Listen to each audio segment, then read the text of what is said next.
ازيكم حبايبي؟ عاملين ايه؟ يا رب تكونوا بخير. تعالوا النهارده هنعمل مع بعض اكله من بواقي خضار عندنا في البيت.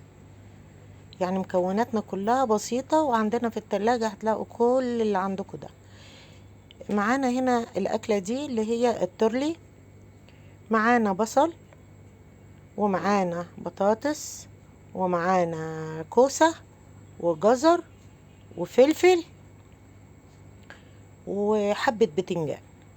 كل المكونات دي بنقشرها ونقطعها مكعبات زي ما شفتوها، ونعملها بالطريقة دي. بصوا كده، نبتدي بالبصلة، نحط البصلة مع الزبدة، نشوحها، وبعدين نرمي اللحمة. أول ما الفراخ كده هو صدر الفرخة يدي لون أبيض، بنضيف الخضار تدريجي حبة حبة.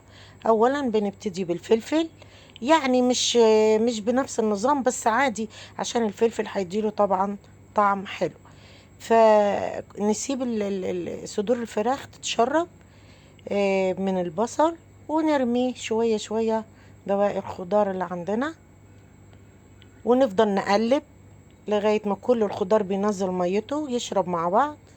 ولحسن الحظ كمان كان الجزر مسكر فإدى طعم حلو قوي. هنا بنضيف الباقي، الكوسة والبدنجان، وكله بيتشوح مع بعض كده لمدة من 5 دقايق ل10 12 دقيقة. نفضل نشوحه كده اهو مع بعض لغاية ما نحس انه كله شرب من البصل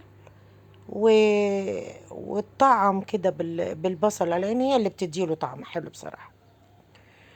نفضل نقلب لغاية ما نحس ان خلاص نشفت المية. معانا هنا الطماطم، احنا عصرنا الطماطم بتاعتنا وهنضيفها على المكونات الخضار دي. لو عندك بروكلي يا ريت، عندك قرنبيط يا ريت، اي خضار عندك، بسلة عندك، فاصوليا، اي حاجة بتضاف. ضيفي اي خضار عندك، وده اللي بيخلي الاكلة دي حلوة وجميلة. هنفضل نشوح كده هوت في الخضار لغاية ما نحسه كله كده هوت دبل شوية نوعا، يعني مش يدبل قوي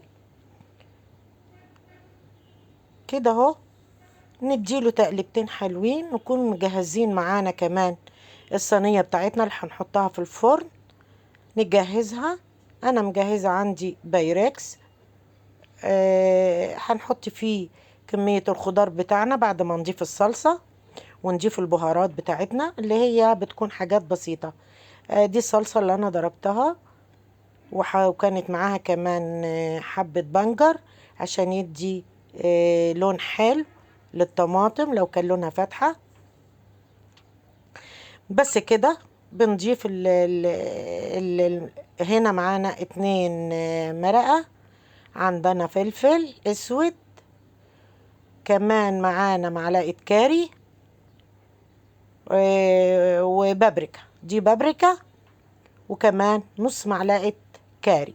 دي كل مكوناتنا مع الملح، ما ننساش الملح، وندوق الطعم طبعا نشوفه كده الطعم مظبوط ولا لا.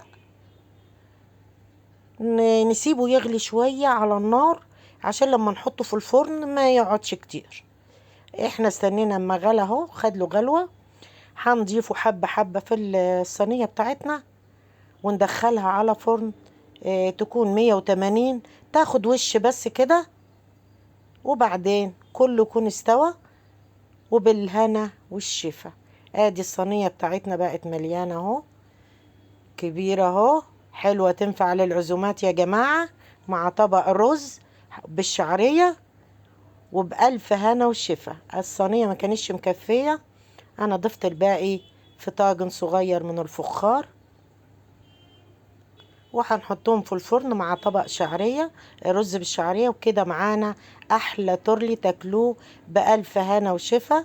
واي حاجة في البيت مع ست البيت بتدبرها وتعملها.